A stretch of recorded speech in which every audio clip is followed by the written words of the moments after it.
नया साल 2025, नए साल का पहला दिन और दस्तक में आज बात 2025 की प्रयोगशाला की। क्या दिल्ली में हिंदुत्व की पिच पर अरविंद केजरीवाल की पार्टी चुनाव जीतने का प्रयोग कर रही है?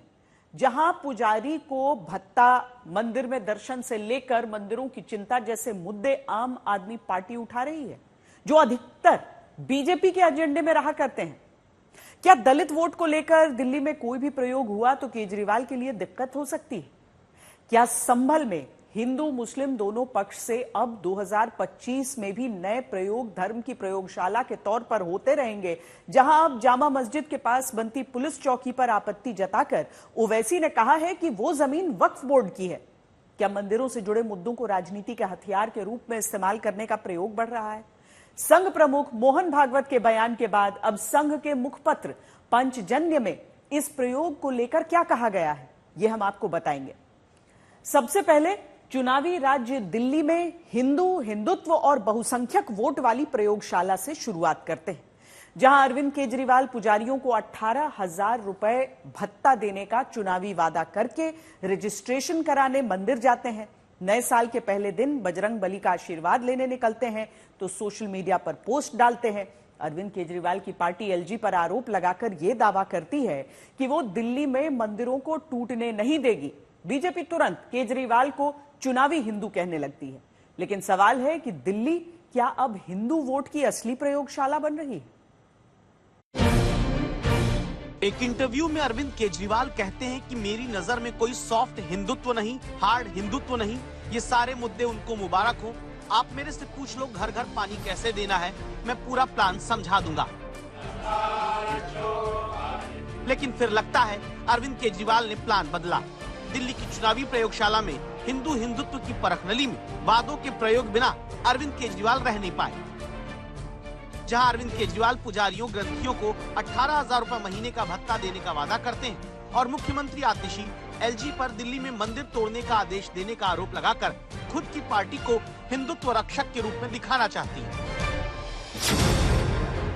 इस सियासी एक्सपेरिमेंट को देखते ही चुनावी भूल भुलैया का छोटा पंडित वाला पोस्टर बीजेपी ने बनवा दिया, जिसमें केजरीवाल को चुनावी हिंदू के तौर पर दिखाना चाहा। आगे बढ़े उससे पहले अब 3 पोस्ट अरविंद केजरीवाल की देखिए। 31 दिसंबर को केजरीवाल लिखते हैं, कनॉट प्लेस के हनुमान मंदिर से पत्नी के साथ पुजारी ग्रंथी सम्मान योजना का शुभारंभ करूंगा। फिर मरघट वाले बाबा के मंदिर पहुंचकर इस योजना के तहत 18,000 रुपए हर महीने दिए जाने वाले वादे से जुड़ा रजिस्ट्रेशन शुरू कराते हैं। इसके बाद 2025 के पहले दिन ये तक केजरीवाल सोशल मीडिया पर बताते हैं कि वो नए साल के शुभ अवसर पर सालासर बालाजी के दर्शन करने जा रहे हैं, बजरंग बली से आशीर्वाद लेंगे। इन सब के बाद ये सवाल आता है, जिस हिंदुत्व वाली राजनीति की पहचान बीजेपी की रही, वहाँ हिंदू वोट का बड़ा प्रयोग करने क्या केजरीवाल इसलिए उतरे क्योंकि लोकसभा चुनाव के बाद महाराष्ट्र और हरियाणा के विधानसभा चुनाव में बहुसंख्यक वोट बीजेपी के साथ फिर से मजबूती से जुड़ा है। 22 राज्यों में बीजेपी वाले पुजारियों को और ग्रंथियों को सम्मान राशि नहीं दे पा रहे हैं। दिल्ली में अगर अरविंद केजरीवाल जी ने 18,000 रुपए की सम्मान राशि पुजारियों और ग्रंथियों के लिए घोषित की है, तो उसका विरोध क्यों कर रहे हैं? 22 राज्यों में तुम्हारी सरकार है, घोषित करो पुजारियों के लिए 18,000 रुपए की सम्मान राशि, तुम भी करो। और तब दिल्ली में मंदिरों का दर्शन करते हुए ही केजरीवाल के वादे की नीयत पर सवाल उठाते हुए बीजेपी नेता पूछते हैं कि पुजारी ग्रंथी को पैसा देना ही है तो पहले पंजाब में देकर दिखाएं। अगर केजरीवाल जी मानते हैं कि ये बहुत इम्पोर्टेंट है और ये इसके प्रति वो सीरियस है, तो ये स्कीम पहले पंजाब में लागू करके बताएं। वहाँ तो सरकार है ना, वहाँ तो किसी तरह का हस्तक्षेप किसी का नहीं है ना। पंजाब में सारे मंदिरों के पुजारियों को 18,000 रुपए प्रतिमाह और ग्रंथियों को 18,000 रुपए प्रतिमाह देने का ऐलान करें और देकर दिखाएं। अन्यथा ये केजरीवाल के जो झूठ है, ये एक और झूठ में ये जुड़ जाएगा। दरअसल हिंदू वोट की प्रयोगशाला दिल्ली बन रही है तो इसकी वजह है कि भले आम आदमी पार्टी के वोट में 1% से कम वोट की गिरावट 2 चुनाव के बीच दिखे, लेकिन बीजेपी का वोट 2015 के मुकाबले 2020 में 6% तक बढ़ा है और तब करीब 10 साल से सत्ता में रहने पर सत्ता विरोधी वोट के बढ़ने की आशंका आम आदमी पार्टी को हो सकती है। तीसरी वजह मानी जाती है कि कांग्रेस का वोट अगर बढ़ता है तो नुकसान आम आदमी पार्टी को ही हो सकता है, क्योंकि दिल्ली में कांग्रेस के वोट पर ही आम आदमी पार्टी का विस्तार होता आया है। चौथी वजह ये कही जा रही है कि मुस्लिम वोट कांग्रेस की तरफ झुकेगा तो भी नुकसान आम आदमी पार्टी को हो सकता है। यही कारण है कि दिल्ली अभी हिंदू वोट की प्रयोगशाला के तौर पर देखी जा रही है। अब खबर यह भी है कि दिल्ली में मायावती की पार्टी बीएसपी सभी 70 सीटों पर लड़ने की तैयारी कर रही है, जिसकी पहली लिस्ट 15 जनवरी तक आ सकती है। आप सोचेंगे इससे हिंदू वोट वाले प्रयोग का क्या रिश्ता है? रिश्ता है वो ये कि हिंदू वोट पर नजर बनाई अरविंद केजरीवाल की पार्टी आज एक आरोप लगाती है। आरोप बीजेपी और एलजी पर दिल्ली में हिंदू मंदिर और बौद्ध धार्मिक स्थलों को तोड़ने का आदेश देने को लेकर, यानी हिंदू और दलित दोनों वोट के लिए सियासी प्रयोग।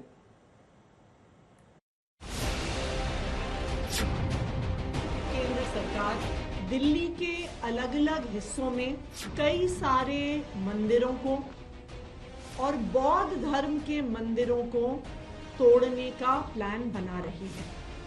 जनता कह रही है बाय बाय केजरीवाल, तो आपको सनातन याद आ रहा है, गुरुद्वारे याद आ रहे हैं, मंदिर याद आ रहे हैं। घिनौना कार्य इस बार रंगे हाथों पकड़ा गया, इसलिए आतिशी जी ने उनको चिट्ठी दी। क्या दिल्ली में मंदिर तोड़े जाने का कोई आदेश वाकई निकला, या फिर मंदिर रक्षक के तौर पर खुद को दिखाना दिल्ली में हिंदू वोट के प्रयोग का हिस्सा है? सवाल इसलिए क्योंकि पुजारियों को भत्ता देने के वादे के बाद एक नया मुद्दा उठाकर हिंदू वोट का प्रयोग शुरू हुआ, जहां अरविंद केजरीवाल आरोप लगाते हैं कि बीजेपी एक तरफ पुजारी ग्रंथी योजना का विरोध कर रही है, दूसरी तरफ आरोप ये लगाते हैं कि मंदिरों को तोड़ने की तैयारी हो रही है, और कहते हैं केजरीवाल कि जनता नाराज है। मुख्यमंत्री आतिशी हाथ में एक चिट्ठी लेकर यह आरोप लगाती हैं कि केंद्र के अधीन आने वाली धार्मिक समिति ने दिल्ली में कई मंदिरों, बौद्ध धार्मिक स्थल को तोड़ने की सिफारिश की है। आरोप ये भी कि एलजी ने इसे मंजूरी दी, जबकि एलजी इसे ध्यान भटकाने की सियासत कहते हैं। केंद्र सरकार दिल्ली के अलग अलग हिस्सों में कई सारे मंदिरों को और बौद्ध धर्म के मंदिरों को तोड़ने का प्लान बना रही है।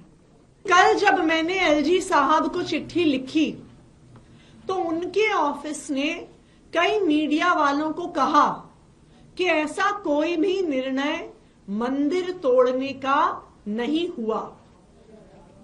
यह सरासर झूठ है। 22 नवंबर को रिलीजियस कमेटी की मीटिंग हुई है और उसमें कई मंदिर तोड़ने का फैसला हुआ है। अचानक से आम आदमी पार्टी के नेताओं में धर्म को लेकर के इतनी आस्था उत्पन्न हो गई।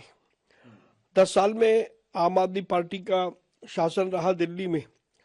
पहले अरविंद केजरीवाल जी मुख्यमंत्री हैं, अब आतिशी जी मुख्यमंत्री हैं, और धर्म के प्रति प्रेम ये निश्चित रूप से राजनीति से प्रेरित है, और जो वो कह रही हैं उसमें कोई तथ्य नहीं है। मुझे लगता है कि उनको धर्म को राजनीति से नहीं जोड़ना चाहिए। अब वोटों के लालच में वो धर्म की बात कर रही हैं, जो कि किसी भी मायने में सही नहीं है, क्योंकि जितनी बात वो कहती है उसमें कोई तथ्य नहीं है।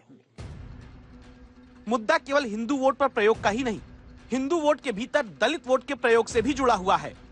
सवाल है क्या दिल्ली में दलित वोट की राजनीति में जल्द और भी प्रयोग देखने को मिलेंगे, क्योंकि मायावती की पार्टी भी दिल्ली में सभी 70 सीट पर चुनाव लड़ने की तैयारी कर रही है। और तब इन आंकड़ों को देखकर समझिए कि दिल्ली में क्या मायावती की पार्टी के चुनाव में उतरने से कोई बड़ा फैक्टर बनता है या नहीं, क्योंकि दिल्ली में 1993 से अब तक के हर विधानसभा चुनाव का हिसाब देखने पर पता चलता है केवल 2008 में बीएसपी दिल्ली में 14% वोट तक पाई और 2 सीट जीती, यानी अरविंद केजरीवाल की सियासी पारी से पहले। यहाँ तक कि पिछले 2 चुनाव में बीएसपी को 1.5% वोट भी नहीं मिला, भले सारी सीट पर वो चुनाव लड़ लें। फिर भी अरविंद केजरीवाल जानते हैं कि दलित वोट का फैक्टर अहम है, क्योंकि दिल्ली में करीब 17% दलित हैं और 12 सीट एससी के लिए आरक्षित। तो इसकी वजह आज जान लीजिए। दिल्ली का वोटिंग पैटर्न देखें तो दलित विधानसभाओं में 2020 और 2015 के चुनाव में तुलना करने पर हम पाते हैं कि जाटा वोट बीजेपी का बढ़ा है और आम आदमी पार्टी का घटा है। लेकिन केजरीवाल के लिए बड़ी चिंता वाल्मीकि वोट का घटना है। जो बीजेपी आरएसएस की सोच है, एंटी कॉन्स्टिट्यूशनल सोच है, एंटी अंबेडकर जी की सोच है, और जो अंबेडकर जी की मेमोरी है, जो उनका कंट्रीब्यूशन है, उसको ये लोग मिटाना चाहते हैं, खत्म करना चाहते हैं। ऐसे में जहां लोकसभा चुनाव में बीजेपी को दलितों का 50% वोट पहले से मिलता आया है, वो विधानसभा में भी मजबूत ना हो जाए। जैसे कि मैं सो रहा हूँ तो पिताजी को जगाना है मुझे, तो वो डायरेक्ट उठाने के बजाय, और हिंसा की परंपरा मेरे यहाँ नहीं थी सौभाग्य से, तो वो क्या करते थे कि उस कमरे में आ जाएंगे या बाहर से गुजरेंगे और चौपाई बोलेंगे, प्रात काल उठ के रघुनाथा मात पिता गुरु नावई माता। कभी कभी मैं गुस्से में उठ करके अरे पापा चरण स्पर्श किया और सो गया। मैंने कहा अब मत उठाना।